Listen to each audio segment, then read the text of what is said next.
Então, meus amigos, uma boa noite a todos, sejam muito bem-vindos. Eu fico muito feliz em poder ter essa oportunidade de apresentar a vocês algo que tem mudado a minha vida.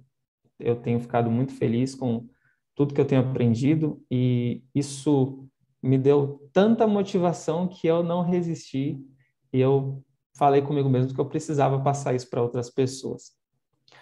Bem, alguns aqui me conhecem, outros não, então eu vou fazer uma breve apresentação. Meu nome é Jabs Oliveira, eu sou, atualmente estou morando em Bueno Brandão, Minas Gerais, mas não sou de Minas, né? Eu sou de São Paulo, nasci lá, vivi lá a maior parte da minha vida e faz apenas 2 anos que eu estou aqui em Bueno Brandão.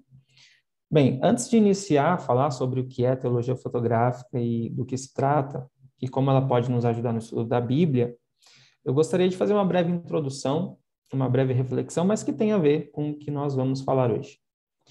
Então, vamos, antes de mais nada, fazer uma oração, né? E agradecer a Deus por essa oportunidade e pedir a Ele que nos guie nesse estudo, até porque vamos ler a Bíblia também, né? E sem oração, a Bíblia ela não pode ser compreendida. Oremos. Querido e bondoso Deus, louvado seja o teu santo nome. Muito obrigado, Senhor, por essa oportunidade e porque podemos estudar a tua palavra. Em alguns países e em alguns locais, não é possível nem carregar a Bíblia, quanto mais estudá-la. Mas nós temos esse privilégio e pedimos, Senhor, que tudo que nós vamos aprender aqui, né, que seja para a tua honra e tua glória, que venha nos elevar espiritualmente, que possa ser uma bênção. Nós oramos e agradecemos tudo em nome de Jesus. Amém. Muito bem, meus amigos, vamos ler nesse momento, abrir as nossas Bíblias no capítulo 10 de Apocalipse. Capítulo 10 do livro de Apocalipse. Quem não pegou a sua Bíblia, pegue aí agora.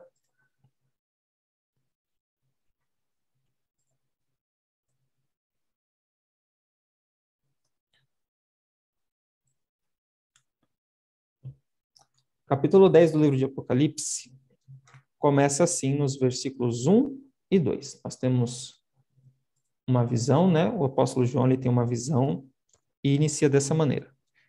Eu vi outro anjo forte que descia do céu, vestido de uma nuvem, e por cima de sua cabeça estava o arco celeste, e o seu rosto era como o sol, e os seus pés como colunas de fogo.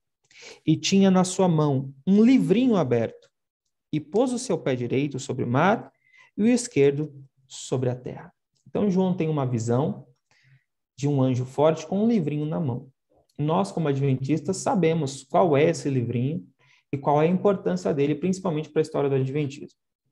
Mas eu quero que vocês prestem atenção na situação que acontece aqui, porque, pense, João vê essa visão e ele vê o livrinho. E aí, no versículo 8, olha o que acontece. E a voz que eu do céu tinha ouvido tornou a falar comigo. E disse, vai, toma o livrinho aberto da mão do anjo que está em pé sobre o mar e sobre a terra. E fui ao anjo, dizendo-lhe, dá-me o livrinho. E olha o que o anjo disse. E ele disse-me, toma-o, come-o, e ele fará amargo o teu ventre, mas na tua boca será doce como mel. Então, irmãos, imaginem comigo, quem de vocês comeria algo se alguém lhe perguntasse o seguinte, se alguém lhe dissesse, olha, coma isso, vai ser doce na boca, mas vai ser horrível no seu estômago. Você comeria isso? Dificilmente alguém comeria. Mas João, mesmo assim, ele come, mesmo sabendo que vai ser amargo. E quando nós falamos de amargura, coloque dessa maneira. A amargura, ela representa na nossa vida coisas, momentos difíceis, momentos ruins, decepções. Então, a amargura, ela às vezes acontece na vida do cristão. Os desapontamentos acontecem. Experiências amargas são muitas coisas que acontecem. Então, Jesus disse, olha, no mundo, né, vocês terão aflições. vocês terão aflições. Jesus não prometeu um mar de rosas, uma vida fácil.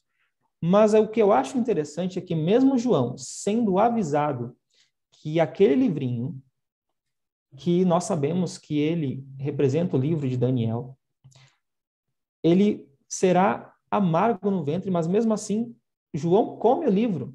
João está disposto a comer o livrinho, apesar da amargura que ele irá trazer no ventre. Então, veja que o que é que nos mantém firmes, né? Quando estamos em momentos difíceis, estamos em momentos de amargura. O que é que nos mantém?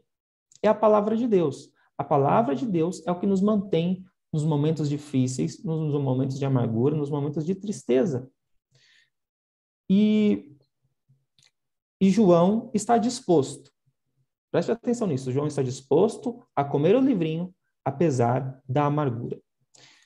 E como a amargura ela representa esses momentos difíceis na vida, eu quero relembrar para vocês uma história que está lá em Lucas, capítulo 24. Em Lucas, capítulo 24, os discípulos passaram por uma situação amarga, um momento amargo, um momento de tristeza, um momento difícil. Jesus havia morrido, já havia 3 dias, e eles esperavam que aquele fosse o que remisse Israel. Eles tinham uma expectativa diferente do que o Messias faria, e eles estavam desapontados. E então eles estão ali caminhando, né, a caminho de Emaús, e eu quero ler com vocês Lucas 24, a partir do verso 13, a partir do verso 13, diz assim: Eis que no mesmo dia iam 2 deles para uma aldeia que distava de Jerusalém 70 estádios, cujo nome era Emaús. E iam falando entre si de tudo aquilo que havia sucedido. E aconteceu que, indo eles falando entre si e fazendo perguntas um ao outro, o mesmo Jesus se aproximou e ia com eles, mas os olhos deles estavam como que fechados, para que não o conhecessem. E ele lhes disse: Que palavras são essas que, caminhando, trocais entre vós? E por que estáis tristes? E respondendo um, cujo nome era Cleopas, disse-lhe: És tu só um peregrino em Jerusalém e não sabes as coisas que nela têm sucedido nestes dias? E ele lhes perguntou: Quais? Então, Jesus pergunta: O que está acontecendo? Por que vocês estão tristes? E eles começam a contar para Jesus todos os motivos, todos os problemas por que eles estão tristes. Alguém aqui já fez isso? Alguém já fez esse abrir do coração a Jesus, de contar o que está te deixando triste, o que está te deixando desmotivado, o que está te trazendo esse momento de amargura? E olha só o que acontece. É impressionante porque quantos de vocês, se imaginem hipoteticamente falando, que vocês tivessem morrido e os seus amigos, os seus familiares estão tristes, muito tristes. E você, vendo a tristeza deles, você ressuscita, qual é a primeira coisa que você faria? Né? Eu imagino que muitos de nós iríamos aparecer para as pessoas que estão tristes, nossos amigos, nossos amados, nossos familiares, e dizer: olha, não fique triste, eu estou vivo, olha eu aqui. Só que não é isso que acontece. Jesus não faz isso. Olha só, a partir do versículo 25. E lhes disse: Ó, nécios e tardos de coração para crer em tudo o que os profetas disseram. Porventura não convinha que o Cristo padecesse estas coisas e entrasse na sua glória? E começando por Moisés e por todos os profetas, explicava-lhes o que deles se achava em todas as Escrituras. Então Jesus, ele começa a discorrer toda a Bíblia, mostrando ali na Bíblia coisas que falavam a respeito dele. E olha só, como que foi para os discípulos isso? Eles estavam tristes, desanimados, e de repente o coração deles começa a arder. É isso que eles vão dizer ali no verso 32. Então, o que acontece é que Jesus, olha que interessante, Jesus começa a partilhar a palavra, o pão com eles, o pão espiritual, e de repente os olhos deles começam a abrir para o que deveria acontecer com Cristo. E logo depois, Jesus entra com eles, né, na casa, e ao partilhar o pão, os olhos deles se abrem e eles veem que era Jesus. E aí eles dizem no verso 32. E disseram um para o outro, porventura não ardia em nós o nosso coração, quando pelo caminho nos falava e quando nos abria as escrituras? E aí eu pergunto para você, essa paixão, esse ardor, essa queimação no coração, qual foi a última vez que você se sentiu realmente empolgado em estudar a Bíblia? Qual foi a última vez que você estudou a Bíblia sozinho, na madrugada, e quando você terminou de estudar a Bíblia, você pensou, uau, Deus hoje falou comigo poderosamente. Qual foi a última vez que isso aconteceu? Então, o propósito, queridos, dessa abordagem que nós vamos fazer hoje, é trazer, resgatar de volta essa empolgação em estudar a Bíblia. Perceba que quando os discípulos eles recebem esse estudo bíblico de Jesus, eles vão empolgados até os discípulos e contar tudo que eles viram e ouviram. Eles vão falar de Jesus, eles vão compartilhar. Eles são reavivados pela palavra. Então, o verdadeiro reavivamento, ele vem de oração e de estudo da palavra. Se nós estudarmos a palavra como ela deve ser estudada, nós seremos reavivados. E o que nós mais precisamos hoje é de reavivamento e reforma. E o que foi que fez o coração dos discípulos arder? O que é que trouxe esse sentimento? Jesus mostrou ele nas Escrituras. Jesus falou dele. Jesus é o centro da Bíblia. Nós precisamos entender isso. E eu sei que muitos de nós talvez já ouvimos isso, que Jesus é o centro da Bíblia, que Jesus está em toda a Escritura, mas estamos, de fato, conseguindo enxergar Jesus em toda a Escritura? Então, nós precisamos aprender a investigar a Bíblia. Como bons detetives, como o FBI, como o CSI, precisamos nos tornar grandes detetives. Muitos de nós acabamos nos tornando preguiçosos e estamos acostumados a só ouvir sermões. E, inclusive, até às vezes criticamos quando um sermão não atendeu às nossas expectativas. Às vezes precisamos de sermões poderosos para nos chacoalhar, para nos tirar da mornidão. E o que estamos fazendo é apenas comer alimento de segunda, terceira mão. Porque aquilo que o pregador diz foram as conclusões dele, foram os resultados do estudo dele. E nós precisamos ter a nossa experiência particular com Deus. Precisamos nós mesmos buscar na palavra, nos alimentarmos em primeira mão. Chega uma hora que o leite, ele não sustenta mais. Assim como o passarinho, que por um tempo é alimentado pela mãe, a mãe pega o alimento, mastiga e regurgita na boca do passarinho. Mas chega um momento que o passarinho para, ele não pode mais continuar nisso, ele tem que buscar por si o alimento que sustenta, alimento de verdade, alimento sólido. E é isso, queridos, que a fototeologia ou teologia fotográfica vem propor a nós. Então, a partir de agora, eu quero apresentar para vocês o que é a fototeologia e qual é o objetivo, em que ela nos ajuda. Bem, a fototeologia, ela é a arte de estudar a Bíblia através do uso de imagens. Imagens que podem ser literais ou não literais, ou seja, você pode ter essas imagens realmente impressas, né, algo realmente físico, ou podem ser imagens que estão apenas na sua mente. E nós vamos abordar e ver como isso vai nos ajudar. Então, qual que é o objetivo de estudar a Bíblia através do uso de imagens? O objetivo é exercitar e treinar o cérebro para enxergar as pérolas da Bíblia, para enxergar coisas que estão ali, mas que nós ainda não estamos vendo. Então, eu quero fazer uma dinâmica aqui, um breve exercício com vocês, e eu vou deixar nesse momento aberto para quem quiser comentar alguma coisa e reagir ao que nós vamos ver.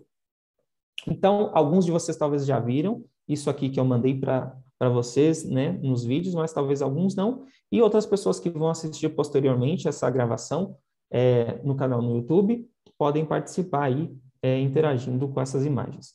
Então, aqui nós temos aparentemente, né, um chão cheio de folhas secas. Mas e se eu dissesse para você que tem uma cobra aí no meio dessas folhas? Você consegue encontrar essa cobra? Alguém que está vendo aqui a nossa apresentação, né, essa imagem pela primeira vez, será que alguém aí está buscando a cobra, não encontrou? Você consegue saber onde é que está? Pois é. Parece que o Adriano aqui está procurando. Encontrou a cobra aí, Adriano? Não? Eu vou mostrar onde é que está a cobra. Olha aqui. Ela forma um S bem ali. Talvez muitos de nós teríamos pisado nela, né? Tomado, infelizmente, uma mordida de cobra aí. Então, olha só que interessante, como ela se camuflou no meio dessa folhagem. Tem uma outra imagem. Ô, irmão, Sim, pode falar. só um momentinho. Eu não tá vindo essa imagem para mim. Não está aparecendo a imagem? Não, não sei o que eu aprontei aqui. Deixa eu Deixa eu só desligar. verificar aqui. Será que você está vendo pelo celular? Eu tô vendo pelo celular. Será que o celular não ia dar certo? Sim, Ah, você tem sim. que ir para a tela de apresentação. Acho que você só está vendo o rosto do Jabes. Exatamente. Eu tô vendo. Você tem que. Hum.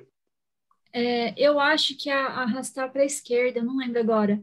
Dá uma olhada quando você mexe para ver o. Sim. Achou? Agora deu certo. Tá Tá. bom. Então, Obrigadão. só para mostrar aqui para o Adriano, que não estava acompanhando. Então, Adriano, nessa imagem, olha, quando a gente olha as folhas no chão, aparentemente não tem nada. Mas quando você olha e presta bastante atenção, você consegue enxergar um S ali. É uma cobra que está bem ali camuflada. Então, tem uma outra imagem aqui. Olha só, aparentemente, apenas um monte de tocos, né, de troncos de árvore. Mas tem um gato nessa foto. Tem um gato muito bem escondido. Ele está bem aqui. Olha só, um gatinho ali dormindo tranquilo. Bom, tem uma outra imagem aqui também bem interessante. São, se eu não me engano, parece folhas de bambu, né?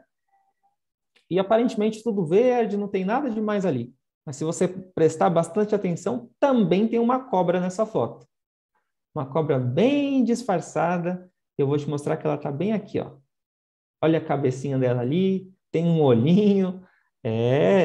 Toma cuidado aí quando for no mato para não trombar com essas cobras aí.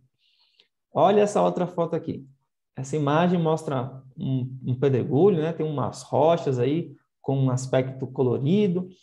E, interessantemente, tem um esquilo. Tem um esquilo, um roedor nessa foto, nessa imagem aí. Bem disfarçado também. Olha só onde que está. Bem aqui, ó, a cabecinha dele.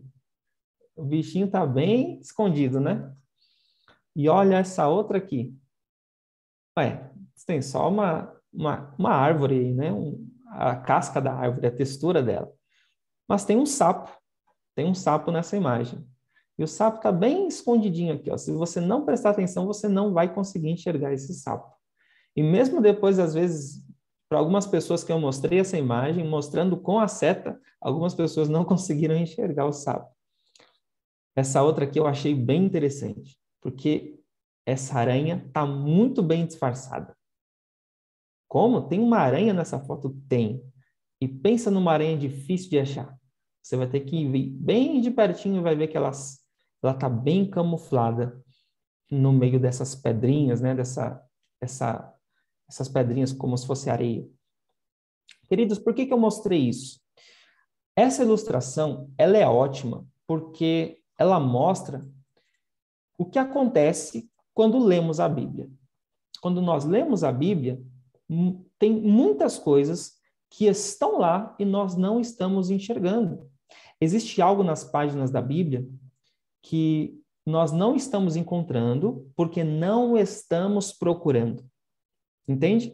Muitas pessoas olham aquela imagem e se você não disser que existe algo naquela imagem, naquela foto, as pessoas não vão procurar e não vão encontrar. Então, eu quero ajudar você a treinar os seus olhos para enxergar coisas que você não está vendo na Bíblia. Enxergar lições e joias que existem na Bíblia. E claro que o maior tesouro de todos é Jesus. E nós vamos enxergar Jesus na Bíblia em lugares que você nunca imaginou. Muito bem. Então, como a teologia fotográfica, só lembrando que existe esse jogo de palavras, né? Então, não estranhe se às vezes eu chamar de teologia fotográfica ou fototeologia. Os dois querem dizer a mesma coisa. Como a teologia fotográfica pode me ajudar, como pode ajudar você e todos nós a estudarmos a Bíblia? Então, vou começar agora a apresentar qual é a base, como é que funciona mais ou menos a teologia fotográfica. Então, imaginem só um palácio de estudos.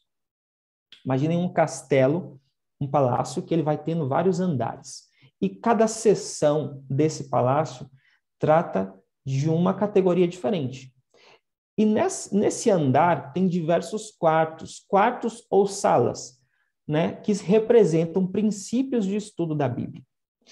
Então, o que eu acho que é o grande diferencial desse modo de aprender a estudar a Bíblia é o seguinte: você pode ler um livro, e não tem nada de errado com isso, explicando sobre um determinado livro da Bíblia. Por exemplo, você tem, agora na lição da Escola Sabatina, você tem o livro auxiliar que ajuda a estudar o livro de Hebreus. E tem muitos outros livros que ajudam a estudar, o livro do Apocalipse, Daniel e assim por diante.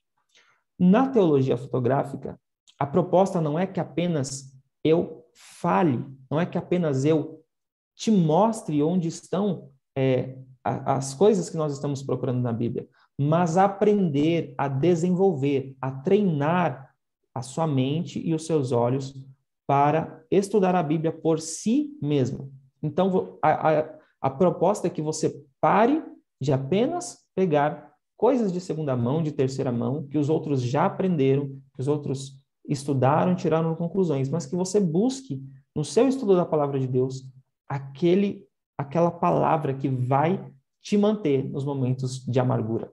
Então, vou apresentar alguns quartos, algumas salas que existem nesse palácio de estudos. Nós não vamos ver os 27 quartos, até porque alguns demandam mais tempo para explicar como funcionam. Então, eu quero apresentar alguns deles para que vocês tenham uma noção do que vamos abordar aí, ao estudar a teologia fotográfica. Então, nós temos, por exemplo, a sala de perguntas. Todo bom investigador faz muitas perguntas. Então, se nós queremos realmente entender a Bíblia, como ela deve ser compreendida, precisamos fazer o máximo de perguntas para ela. Precisamos pegar um verso da Bíblia, se possível, e claro que no princípio não vai ser fácil, mas tente fazer 10 perguntas para um texto só. 10 perguntas. Depois, quando você conseguir destravar, desbloquear essa habilidade de fazer perguntas para o texto, aumente, faça 20, 50, 100 perguntas para um texto, se for possível. E assim você obterá boas respostas. Boas respostas sempre serão tiradas de ótimas perguntas. Quanto mais perguntas nós fazemos para o texto, mais nós vamos conseguir extrair dele. Então, a sala de perguntas, ela tem como objetivo não é já conseguir as respostas, mas a partir das perguntas nós vamos dar um ponto de partida para diversas possibilidades que o texto nos oferece. Uma outra sala ou quarto que nós temos é a sala de concentração. Na sala de concentração nós aprendemos a enxergar as cenas da vida de Cristo nos personagens e nas histórias da Bíblia, em histórias às vezes que você nunca imaginou. Então, um exemplo muito clássico aqui que nós temos é Moisés. Então, por que nós falamos tanto de imagens e de fotografias? Porque a teologia fotográfica ela vai usar essa habilidade de enxergar uma cena da Bíblia e fazer um contraste, colocar uma atrás da outra e ver o que ela diz, como se parece. Lembra do jogo da memória? No jogo da memória, você pega uma carta, vira e olha ela. E depois você vai procurar outra igual. E na Bíblia, as imagens são muito semelhantes. Você vai aprender a encontrar imagens semelhantes e que mostram que há uma harmonia entre a história desses personagens e da história de Jesus. Então, Moisés, com os braços erguidos e com uma pessoa de um lado e uma pessoa do outro, ou seja, pera, eu acho que eu já vi isso em algum lugar. Isso nos lembra o quê? Nos lembra Jesus, com os braços estendidos, um ladrão à sua direita e um outro ladrão à sua esquerda. Então, olha como a imagem ela é semelhante, mas mais do que isso, perceba que Moisés, quando estava com os braços estendidos, Israel vencia, Israel tinha vitória. Quando os braços de Moisés desciam, caíam, Israel era derrotado. Ou seja, a morte de Cristo nos traz a vitória. Se Cristo não morresse, não teríamos a vitória. Isso é apenas um exemplo. Existem muitos paralelos com a vida de Cristo. Você pode exercitar isso, por exemplo, se você quiser fazer isso depois, né, com mais tempo no seu estudo, você pode observar, por exemplo, a vida de José. José tem muitos paralelos com a vida de Jesus. Então, observe cada detalhe, compare com a vida de Jesus, como isso pode ser semelhante.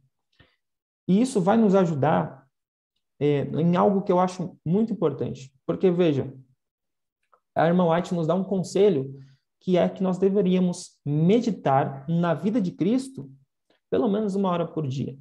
Então, pense comigo, se você deveria meditar na vida de Cristo pelo menos 1 hora por dia, então significa que você vai estudar apenas os evangelhos? Vamos descartar toda a Bíblia e estudar os evangelhos, afinal é para meditação na vida de Cristo.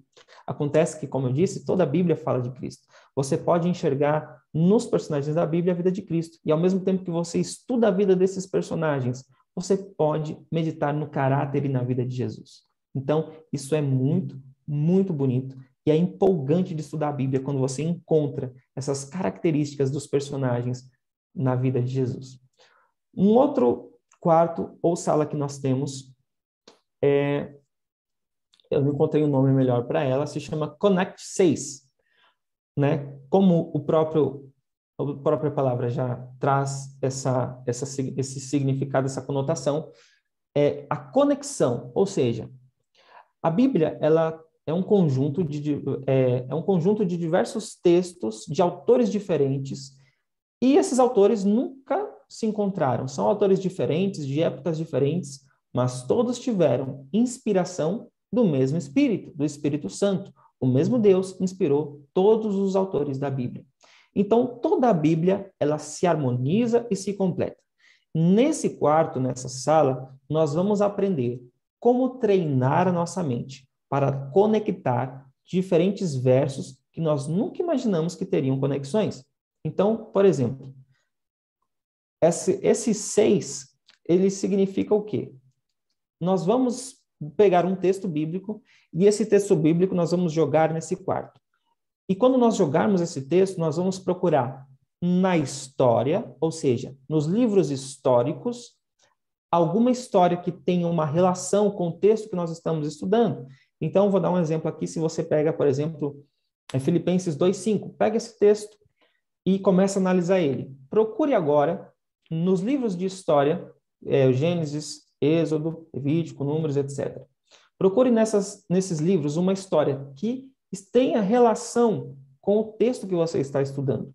Depois, olhe nos livros de poesia, na categoria de poesia, que são os Salmos, os Provérbios, Eclesiastes, Cantares, etc. Procure nesses livros textos que venham a ajudar você a compreender o que você está estudando. Depois vá até as profecias. Nós temos o Apocalipse, Daniel, os profetas menores. Depois busque nos evangelhos. Depois busque nas parábolas e nos ensinamentos. Os ensinamentos seriam as epístolas dos apóstolos. Então, veja como que nós vamos pegar toda a categoria, todas as categorias da Bíblia para trazer luz a um texto que vai nos ampliar o sentido. Então, isso é muito poderoso, porque você está trazendo toda a Bíblia para te dar a compreensão de um texto bíblico. E isso vai ser muito empolgante quando você fizer, pode ter certeza. Um outro quarto, uma outra sala que nós temos é a sala temática. Aqui nós aprendemos a estudar, seja lá o que nós estivermos estudando, um verso, um capítulo, um livro, né?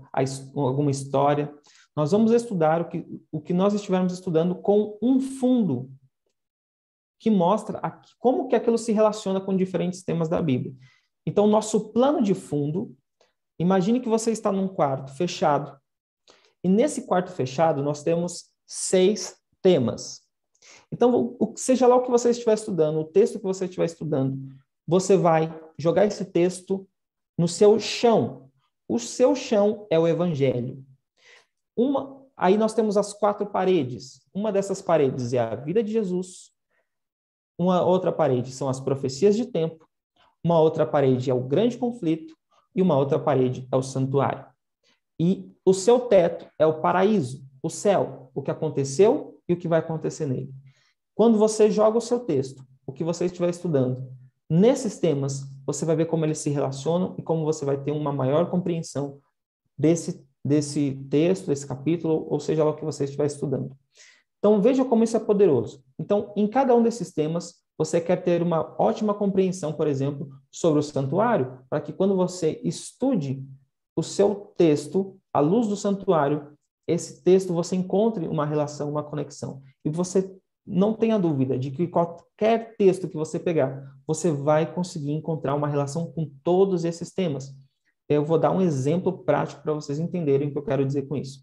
Então, se vocês quiserem abrir a Bíblia, aqui eu vou citar Mateus 18. Mateus capítulo 18, o versículo 15 e o versículo 16.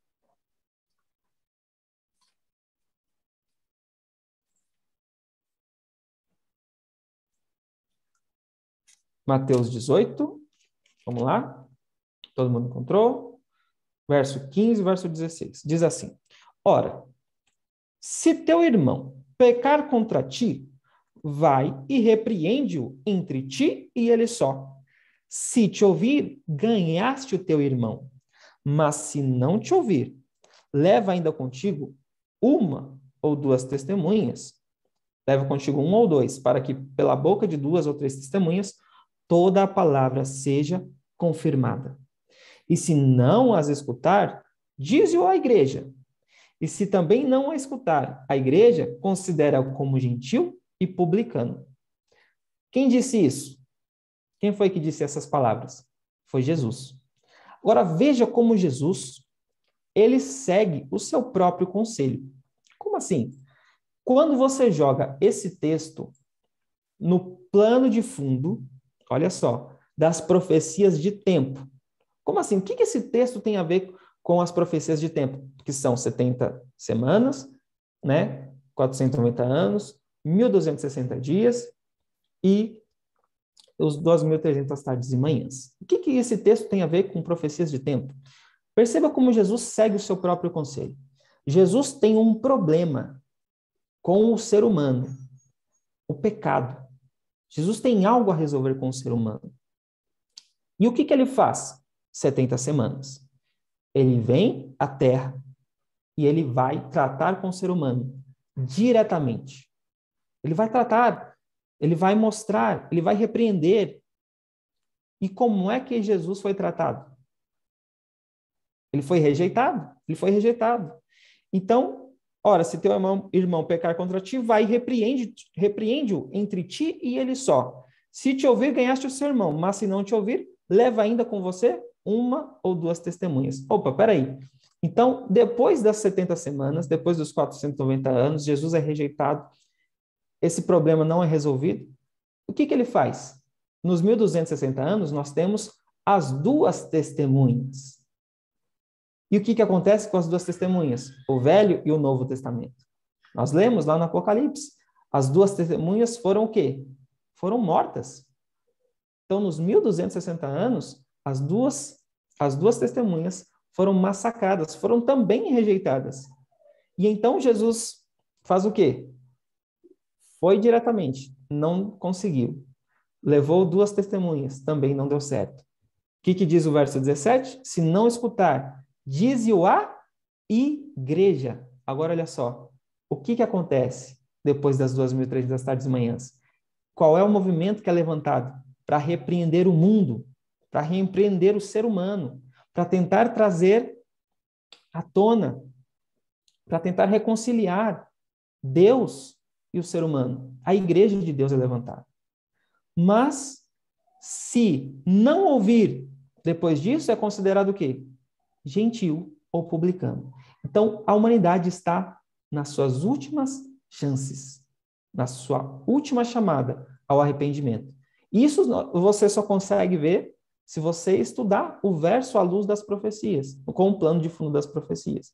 Então, vamos olhar um outro exemplo aqui. Esse mesmo verso, eu vou pegar ele e colocar no paraíso, no céu. O que aconteceu antes? Então, veja só.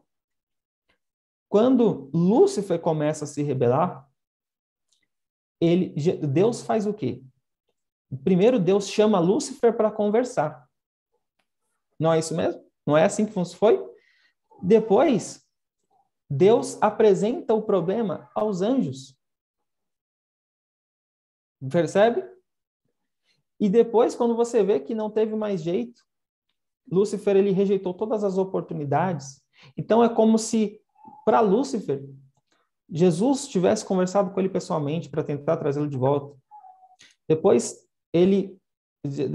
há ali uma reunião, né, entre os principais, vamos assim dizer, Deus Pai, Deus Filho, Deus Espírito Santo, para tentar trazer Lúcifer de volta, para que ele não continuasse naquele caminho. E depois o problema foi apresentado a toda a congregação dos anjos. E quando não houve mais jeito, ele foi expulso do céu. Então veja como esse verso ele tem uma aplicação de várias formas diferentes. E eu não quero mais me delongar, mas nós podemos fazer isso com muitos e muitos versos e muitas histórias. Para não me estender muito mais, eu quero partir agora para a sala do estilo livre ou freestyle. O que seria isso? Para que você aprenda a destravar o seu cérebro, a sua mente, você precisa aprender a conectar os versos. Então, histórias que você nunca pensou terem relação, você pode exercitar isso. Então, se você está tentando compreender um texto, pegue algum outro texto, né, de alguma parábola, algum texto dos evangelhos, alguma história semelhante ao que nós fizemos no Connect 6 e faça esses textos harmonizarem. Reflita sobre eles e veja como eles podem se relacionar. Vou dar um outro exemplo aqui. Em Filipenses 2:5, eu vou abrir aqui, Filipenses 2:5, diz assim, um verso que eu gosto muito. De sorte que haja em vós o mesmo sentimento que houve também em Cristo Jesus. Ok. Mas tem algumas versões, e pelo que eu já estudei e pesquisei desse verso, que diz assim, de sorte que haja em vós a mesma mente que houve em Cristo Jesus. E se eu dissesse para você, relacione Filipenses 2:5 e João 3:16, porque Deus amou o mundo de tal maneira que deu o seu Filho unigênito para que todo aquele que crê não pereça, mas tenha vida eterna. Faça esses dois versos fazerem sentido.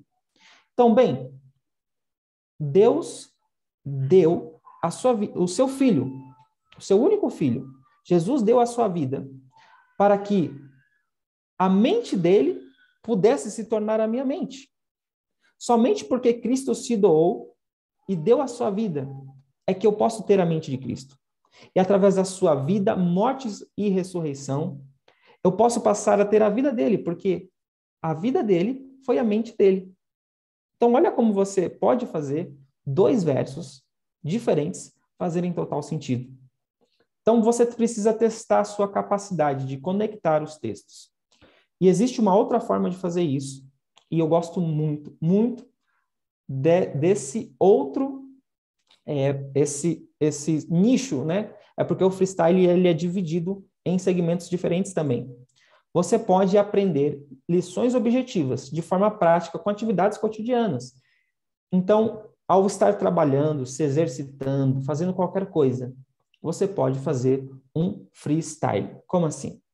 Eu estava até, né, outro dia, né, fui com o meu amigo Roberto, que está aqui na reunião. Nós fomos para uma outra cidade para compartilhar, né, a palavra de Deus numa outra igreja. E quando nós estávamos voltando, aí eu falei, Roberto, vamos lá, é hora do freestyle. Ele, como assim? Vamos extrair lições do que nós estamos fazendo agora. O que a gente está fazendo agora? A gente está dirigindo e ir voltando para casa, né? Aí, como que você começa isso? Começa comparando, seja lá o que você estiver fazendo, as atividades do dia a dia, a coisas espirituais. Então, nós estamos dirigindo um carro. Bem, aonde eu quero chegar? Bom, espiritualmente falando, eu quero chegar a Canaã Celestial. Ok, muito bom. Então, essa estrada vai ser difícil. Não adianta, né? Não adianta querer ir de uma vez. Nós precisamos abastecer bem o tanque.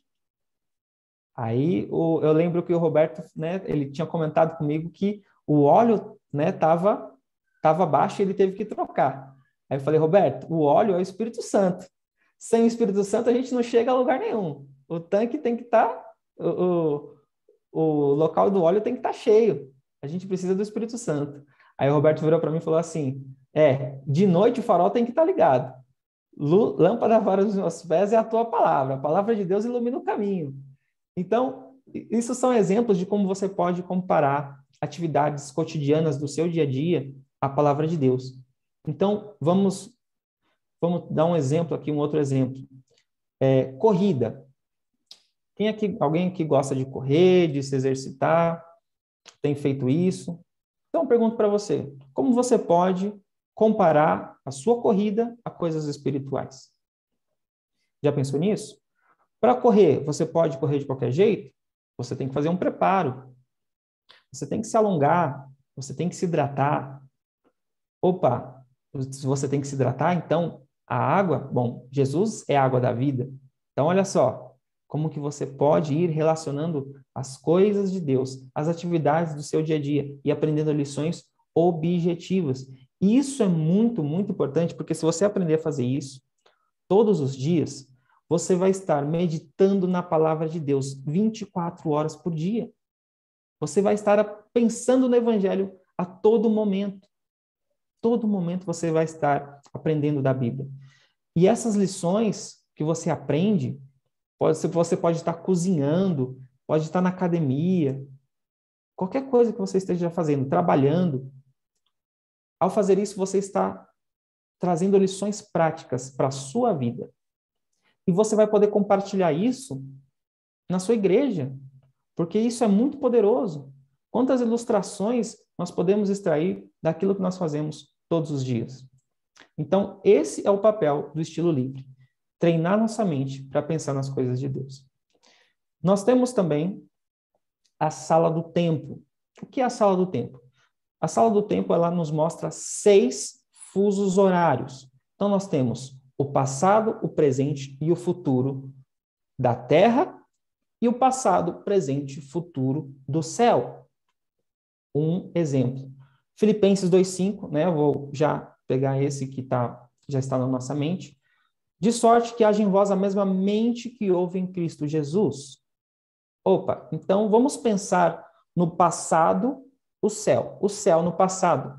Bem, Lúcifer, ele foi expulso e foi rebelde porque deixou de ter a mente de Cristo.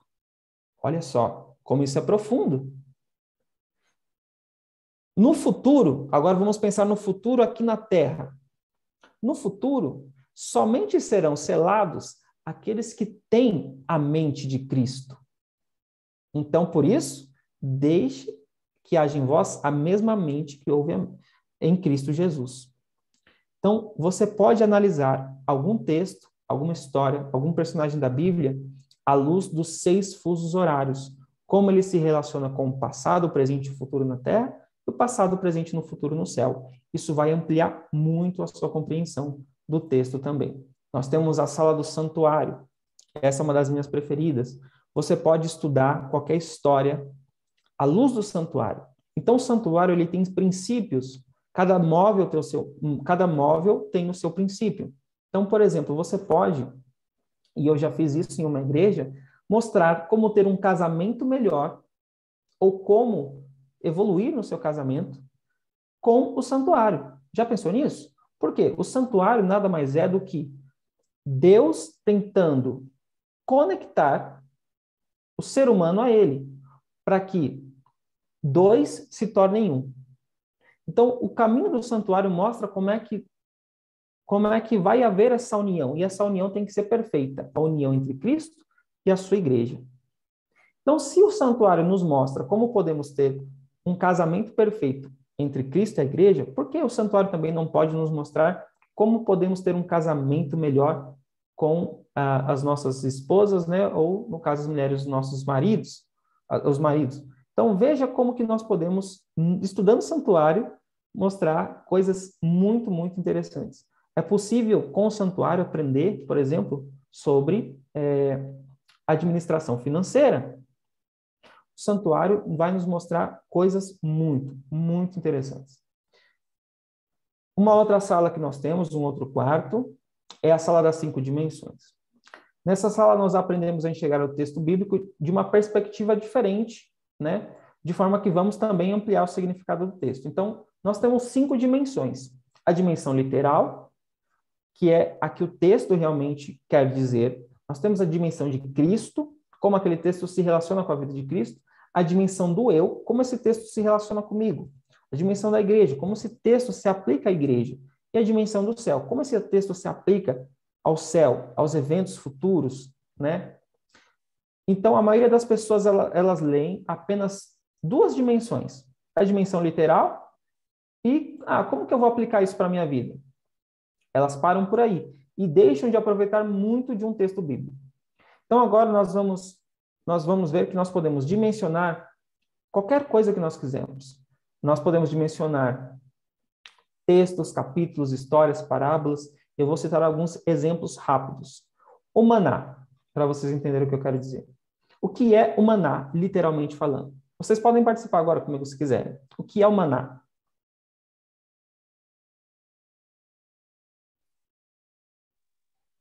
Um alimento. Sim, um alimento, mas o que era exatamente esse maná? Um alimento que veio da onde? Do céu, né? O pão espiritual. O pão do céu. Literalmente falando, ele é o pão do céu. O maná era o pão do céu. Agora, o que Cristo disse a respeito dele mesmo? Eu sou o verdadeiro pão que desceu do céu, né? Ele é o pão da vida. Então, agora nós estamos dimensionando o maná. O maná é o pão do céu. Cristo disse, eu sou o pão da vida. E agora, como esse texto se relaciona comigo? Só que eu preciso prestar atenção, porque eu não posso dizer eu sou o pão da vida. Mas, não só de pão viverá o homem, mas de toda a palavra que procede da boca de Deus. Eu preciso me alimentar desse pão espiritual. Agora, como esse texto se relaciona com a igreja? A igreja é aquela que faz o quê? Com o pão? Distribui, né? Compartilha o pão, exatamente. Então, a igreja compartilha o pão. E o céu? O que vocês me diriam? O que está lá em Apocalipse? Aquele que vencer, dar-lhe-ei do maná escondido. Olha só, como nós podemos dimensionar as coisas.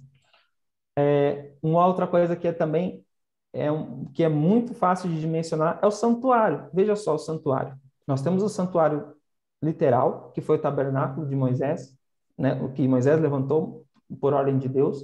Nós temos Cristo que disse, eu sou um santuário. E se vocês derrubarem esse santuário, ele será levantado em 3 dias. Depois a Bíblia nos diz, nós somos também um santuário. Depois a Bíblia diz que a igreja, ela é formada por pedras vivas que formam o santuário de Deus. E no céu nós temos um santuário celestial. Então veja como nós podemos dimensionar. E isso é possível fazer com histórias, capítulos, de uma forma impressionante. Eu quero dar um exemplo prático também aqui. Eu não vou conseguir abordar tudo, porque nosso tempo acho que já está bem extenso, mas o livro de Êxodo. Vamos dimensionar rapidamente aqui o livro de Êxodo. Então, olha só. Esse aqui é um resumo do que é o livro de Êxodo. Eu segmentei ele, dividi em algumas sessões. Então, aqui nós temos o nascimento de Moisés, Moisés tirado das águas, Moisés tem o seu chamado, né? A sarça, o encontro com a sarça ardente. Depois Moisés vai falar com o faraó, Moisés traz as pragas, depois nós temos a Páscoa, depois nós temos a saída do povo do Egito, Depois o mar vermelho é aberto, eles vão para o deserto. Moisés recebe as tábuas da lei. Depois disso, Moisés sobe o monte para receber as instruções de Deus. Então, o povo levanta um bezerro de ouro. Moisés desce do monte e encontra o povo em apostasia. E então, há um julgamento. Depois disso, Moisés recebe instruções do santuário celestial. O santuário é concluído. E então, a glória de Deus se manifesta no templo. Esse é um resumo básico do livro de Êxodo. Vamos dimensionar isso e olhar a vida de Cristo. Nós podemos ver que Jesus nasceu e assim como Moisés, quando Jesus nasceu e Moisés nasceu, houve um decreto de morte para que eles morressem. Então, Moisés é tirado das águas, certo? Isso nos lembra o que na vida de Cristo? Jesus também passou pela água, pelo batismo. Então, ali, depois que Jesus é batizado, assim como Moisés, Jesus vai para o deserto. Enquanto Jesus passa 40 dias no deserto, Moisés passa 40 anos. E então começa a missão de Moisés e começa a missão de Jesus. Aí, a partir do verso 6, Moisés vai falar com o faraó e ele começa a trazer ali, por ordem de Deus, as pragas. E olha como tudo bate tão certo que o primeiro milagre de Jesus, qual foi? Transformar a água em vinho. Qual foi o primeiro milagre de Moisés? Transformar a água do rio em sangue, que representava o sangue de Jesus. Depois disso, vem a Páscoa. E a Páscoa representa o quê? A morte de Jesus. O verdadeiro Cordeiro de Deus é Jesus. E após a morte de Jesus, então, a libertação. Enquanto Moisés liberta o povo do Egito, Jesus nos liberta do pecado através da sua morte. E então o Mar Vermelho se abre. Moisés abre o Mar Vermelho e o povo passa no leito do mar. E depois eles saem. Aqui nós temos algo muito interessante, porque assim como nós sabemos que a água ela tem uma conotação do batismo, o que acontece? Batismo é morte e ressurreição, certo? Morte de uma velha vida para uma nova vida. Então, o que acontece depois que Jesus morre? Ele é sepultado e passa pelo sepultamento, fica ali e depois é ressuscitado. Então, vejam como tudo bate certinho. Então, depois disso, deixa eu só ver se eu não me perdi aqui. Depois disso, Jesus, então ele vai até ele. Ah, tá. Nós temos Jesus. Jesus ascende ao céu. Jesus ascende ao céu. E Moisés sobe a montanha. Entendem? Vocês estão vendo o paralelo? Enquanto Jesus ascende ao céu, Moisés sobe a montanha. Enquanto Jesus está no santuário celestial, intercedendo, as pessoas pensam, poxa, Jesus está demorando muito a voltar. E foi a mesma coisa que pensaram com Moisés, que ele ia demorar muito para voltar. E aí o que acontece? O povo de Israel levanta um bezerro de ouro. Em outras palavras, o que o povo faz? Levanta uma imagem de uma besta e adoram essa imagem. Depois disso, Jesus volta e há um julgamento. Assim como Moisés, quando vem e faz o julgamento, separa aqueles que são fiéis e aqueles que são infiéis. Só que aqui nessa ilustração, eu ainda não diria que seria a volta de Jesus. Porque quando que inicia o julgamento, profeticamente falando? Nas 2:30 das tardes e manhãs. Então, perceba que há uma apostasia da igreja e a mensagem é abandonada. Então, Jesus faz um movimento de sair do santo para o santíssimo, para iniciar o julgamento. E quando Moisés encontra os israelitas, qual foi a única tribo que não se contaminou, que não adorou a imagem, que não se apostatou? Foram a tribo dos levitas. Então, o que Moisés fez nesse momento? Ele entrega a mensagem, ele entrega o sacerdócio, ele entrega a responsabilidade para os levitas. E a partir do capítulo 35, então, nós vamos ter instruções sobre o quê? Sobre o santuário. De que Jesus está no santuário celestial. Então, depois disso, há a conclusão do tempo e a glória de Deus. Então, veja como tudo se encaixa. Assim como quando Jesus, houver a volta de Jesus, ele vai encher a terra com a sua glória, nós vamos para o céu. E existem muitos detalhes aqui que eu não tenho tempo de abordar agora. Cada aula que nós tivermos vai ser pegando mais os detalhes. E para finalizar, eu já tomei muito tempo de vocês, eu quero falar sobre a sala das memórias. Nós devemos, isso é uma instrução que tem até no Espírito de Profecia, que nós devemos pendurar na sala, no corredor das memórias, as imagens da Bíblia, as cenas da vida de Jesus.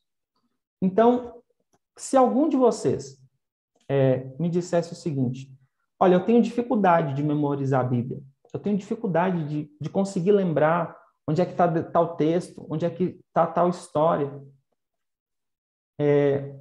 Vocês têm essa dificuldade? Algum de vocês tem essa dificuldade? Gostariam de aprender como, por exemplo, alguém pode me falar aí qualquer capítulo de Gênesis? Qualquer capítulo, são 50 capítulos, me digam um capítulo, qualquer número.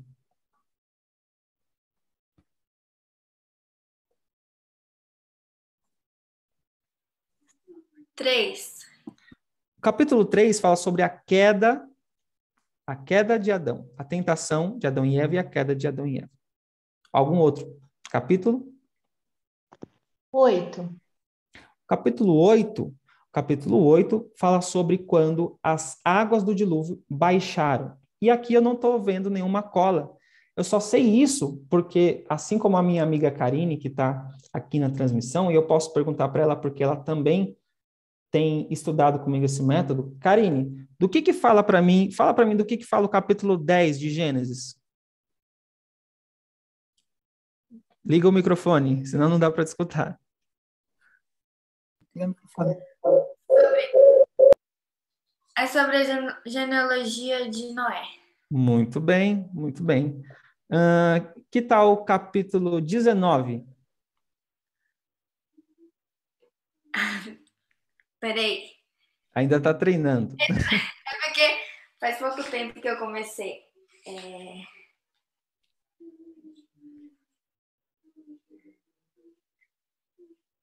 Sobre quando Deus destruiu Sodoma e Gomorra. Muito bem.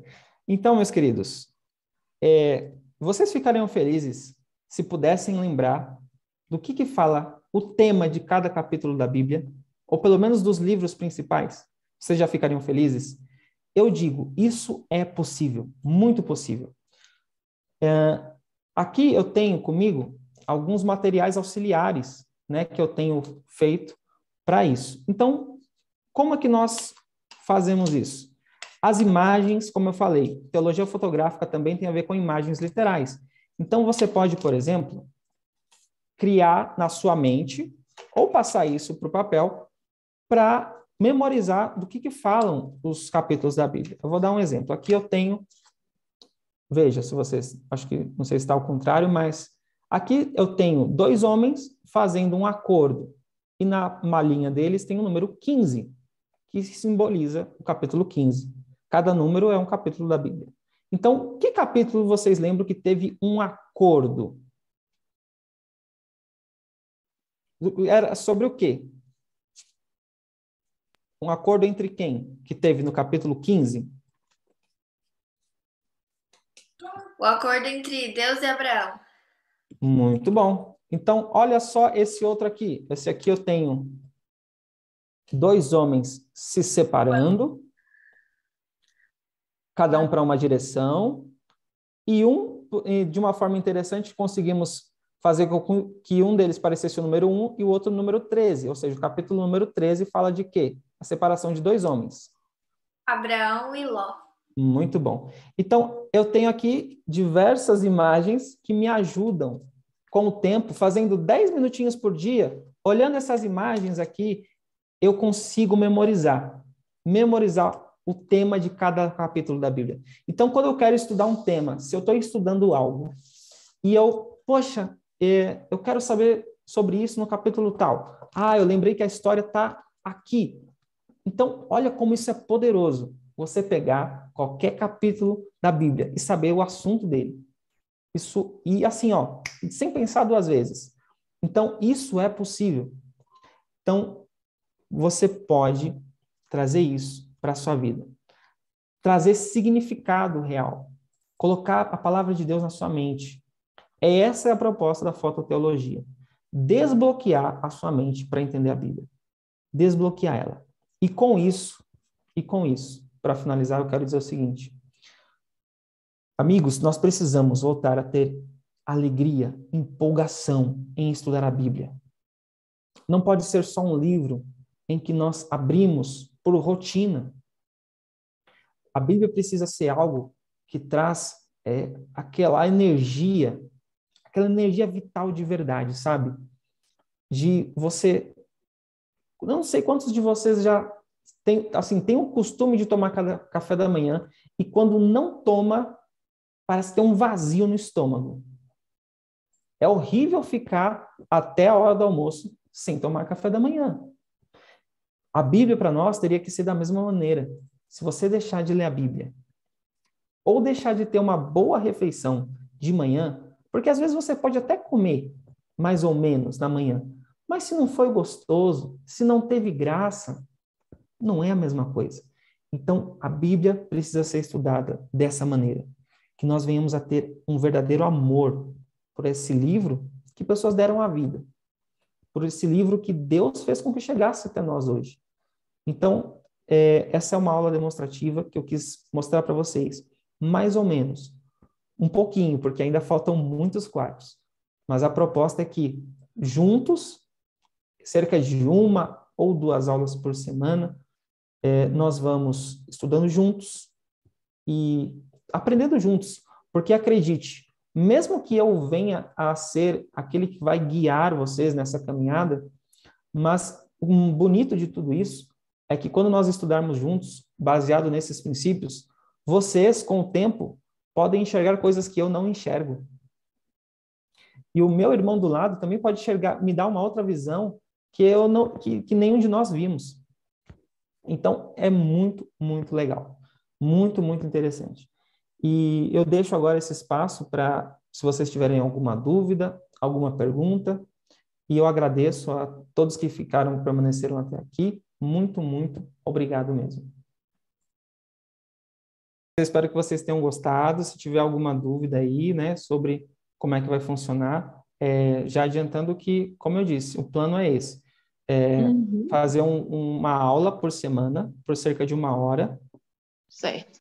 O curso, ele não tem um limite, assim, né, vamos dizer. Eu não tenho como estipular, porque depende muito do andamento da turma, né? Se a turma está acompanhando bem, a gente vai terminar rápido e vai chegar uma hora que vocês vão caminhar com as próprias pernas de vocês, depois de aprender todos os princípios. Mas os princípios, eles precisam de um tempo considerável para ser todos apresentados. Inclusive, como eu falei, né, durante a reunião, durante a aula, não é tanto eu falando, mas eu auxiliando vocês no estudo do que nós vamos abordar, né? Porque não adianta só dar o peixe, tem que ensinar a pescar. Essa é a realidade. Verdade. Maravilha. Então tá bom. Tá ótimo. Pode falar, meu irmão. Então. Eu tinha um comentário, uma dúvida, na verdade, né? Achei muito legal esses princípios tem bastante, né, em Parábolas de Jesus, no Desejado, ela explicando, quando você falou acho que é o estilo freestyle, eu não sei se é. Sim, Ela fala, né, que Jesus contava as parábolas justamente por conta disso, né, que as pessoas ao irem nas tarefas cotidianas se recordassem das palavras que ele tinha dito. Ou, exatamente. E uma coisa que eu acredito, né, que até esse princípio é inspirado nas parábolas de Jesus. Por quê? O que vocês imaginam? Que Jesus, ele pegava um caderninho e anotava, bom, quando chegar tal hora no sermão lá com as pessoas, eu vou falar isso.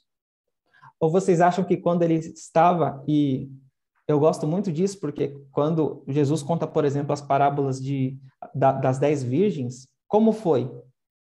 Jesus estava num local onde, de longe, ele avistou as virgens, porque estava acontecendo um casamento. No livro Parábolas de Jesus conta isso. Jesus avistou de longe um cortejo, né, que estava saindo de uma casa indo para outra, e aí ele contou essa parábola. Então, o freestyle, né, ou o estilo livre, é essa arte de nós encontrarmos quando, por exemplo, você for para a sua horta, quando você estiver fazendo um tratamento natural, qualquer coisa que você estiver fazendo nas suas atividades cotidianas, é encontrar lições objetivas e espirituais. E se você está ocupando a sua mente com isso, mente desocupada é a oficina de Satanás, né? E mente ocupada, eu diria que é a oficina de Jesus. cara, exatamente, né, tentando sempre tirar lições espirituais na vida prática. E também outros paralelos, quando você falou do Connect 6, isso eu vejo que há vários, né? Por exemplo, Paulo, quando faz as conexões ali, Herman White também, quando faz algumas conexões. O próprio autor bíblico, né? Por exemplo, falou do paralelo entre Jesus e Cristo. Moisés tinha dito, né, que virá um profeta semelhante a mim. Quando Estevão está morrendo, ele diz. E aí, por que eu estou citando essas coisas? Porque eu vejo que esses paralelos decorrem do texto bíblico, né? Exatamente. O autor inspirado ali faz essa tipologia, né? Exatamente. Aí, você acha que corre o risco? Eu não sei se o irmão conhece o ministério.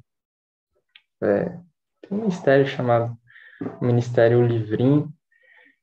Eu vejo que às vezes eles fazem umas tipologias com as profecias, com tempos que já foram postos no Antigo Testamento ali e tal, que Entendo. fogem um pouquinho da interpretação historicista Sim, de sim. algumas profecias. Eu entendo o que o irmão quer dizer, só que, assim, a gente precisa entender que a teologia fotográfica, ela não sobrepõe a teologia sistemática, né? Elas andam em conjuntos. Então, o que eu vejo muito problema nesse pessoal que extrapola na interpretação e vai para áreas, assim, muito, muito malucas, é porque eles começam a alegorizar muito as coisas. Então, é muito diferente você pegar princípios que realmente existem, né? E você percebe um padrão. Então, até tem uma sala que nós vamos ver, que é a sala de padrões, onde você percebe que a Bíblia, ela segue um padrão, né? Deus trabalha da mesma maneira sempre. Ele não é como nós, que fica oscilando e mudando. Até nas profecias a gente pode observar isso, e é muito bonito de ver isso. Mas nos princípios que eu venho estudando, eu não vejo muita possibilidade de se criar de se criar uma nova luz, porque na verdade o que acontece é que nós não estamos aprendendo nada novo, entre aspas. Nós já sabemos de todas essas histórias, estamos aprendendo apenas a relacionar elas e extrair melhor as lições. Porque muitas vezes nós lemos uma história, e eu não sei vocês, mas quantas vezes eu já li algo e pensei comigo mesmo, eu já conheço essa história, não tenho mais nada para aprender aqui. E não é esse o caso. O caso é que se você começa a pegar esses princípios e pegar histórias que você já conhece para comparar, para harmonizar, para colocar no plano de fundo do santuário. Então você pega, por exemplo, a história do filho pródigo, e como a história do filho pródigo se relaciona com o santuário, onde eu encontro os elementos da mobília na história do filho pródigo, né? Então você vai ampliar o que você já conhece. Não tem uma nova luz, uma nova doutrina. Seria basicamente isso. Entendi. Não, a dúvida era só isso, né? Se esse estudo corria o risco de chegar a esse extremo. Não, acredito que não. Bom, meus amigos, eu não sei se parece que tudo esclarecido, eu acredito que não tem mais dúvidas. Caso alguém tenha, pode se pronunciar. Caso contrário, eu vou finalizar então a nossa reunião aqui demonstrativa. E eu estou organizando, né, aqueles que tiverem interesse de participar do nosso curso. Eu pretendia começar ali em janeiro, mas devido a algumas coisas aqui na minha vida, acredito que vai ser difícil começar em janeiro. E até porque, né, muitas pessoas que eu conversei parece que vão estar em alguma escola missionária e vão estar bem atarefadas. Então, acredito que nós vamos começar, de fato, um encontro por semana, 1 hora por dia, a partir de fevereiro. E então, o que eu quero ver como que eu vou fazer isso, mas acredito que eu vou... para você não perder a aula, o ideal é que você esteja online, o ideal é que você participe. Esse seria o ideal. Mas se você não conseguir e perder uma aula ou outra, você vai poder assistir essa aula gravada. Não vai ser a mesma coisa, porque é muito interessante que você participe. Você vai perceber no estilo de aula que nós vamos fazer, que é um estilo onde todos participam, todos têm a oportunidade de falar e de mostrar como estão enxergando o texto bíblico, até porque essa é a forma de exercitar. Não adianta só ouvir, você precisa fazer, você precisa realmente botar o seu cérebro para trabalhar. Tá ok? Então, sem perguntas, eu vou mais uma vez agradecer a todos que permaneceram até aqui, tá ok? Vamos fazer uma oração. Eu não sei se a Adriana ainda está aqui conosco. Sim. Tá ótimo, Adriana. Obrigado aí por ter me ajudado, né? Me auxiliou aí a fazer essa transmissão para vocês. Adriana, você poderia orar para a gente finalizar essa reunião? E se quiser comentar alguma coisa também, fica à vontade. Imagina, posso sim. É um prazer poder ajudar. Que Deus abençoe esse novo ministério, né, de ensinar essa preciosidade. E queria dar oi para a Karine e para a Maga, não sei se ainda estão aí. Que legal vê-las. Vamos orar? Oremos. Nossa. Oi, Gri, saudade. A Mag e a Karine conhecem todo mundo de São Paulo, mesmo. É nós, do Capão. Da mesma igreja ainda. Vamos orar então? Oremos. Querido Deus que habita nas alturas do céu, graças te damos, Senhor, por essa oportunidade que o Senhor nos deu de nos encontrarmos aqui nessa reunião online e podemos aprender um pouco mais da fototeologia. Senhor, como é bom ter tantos meios para poder estudar a Tua Palavra e aprender mais. E muito obrigada porque o Senhor nos ilumina com Seu Santo Espírito e nos dá essa oportunidade de aprender mais e mais de quem é o Senhor e da Tua salvação.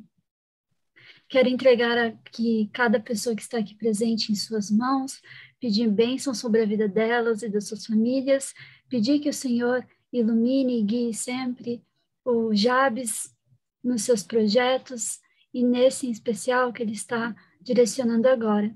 Que tudo seja sempre feito para a tua honra e para a tua glória, em nome de Jesus. Amém. Amém. Pessoal, até a próxima então. A gente vai se comunicando por WhatsApp e muito obrigado mais uma vez pela oportunidade. Deus seja louvado. Glória a Deus.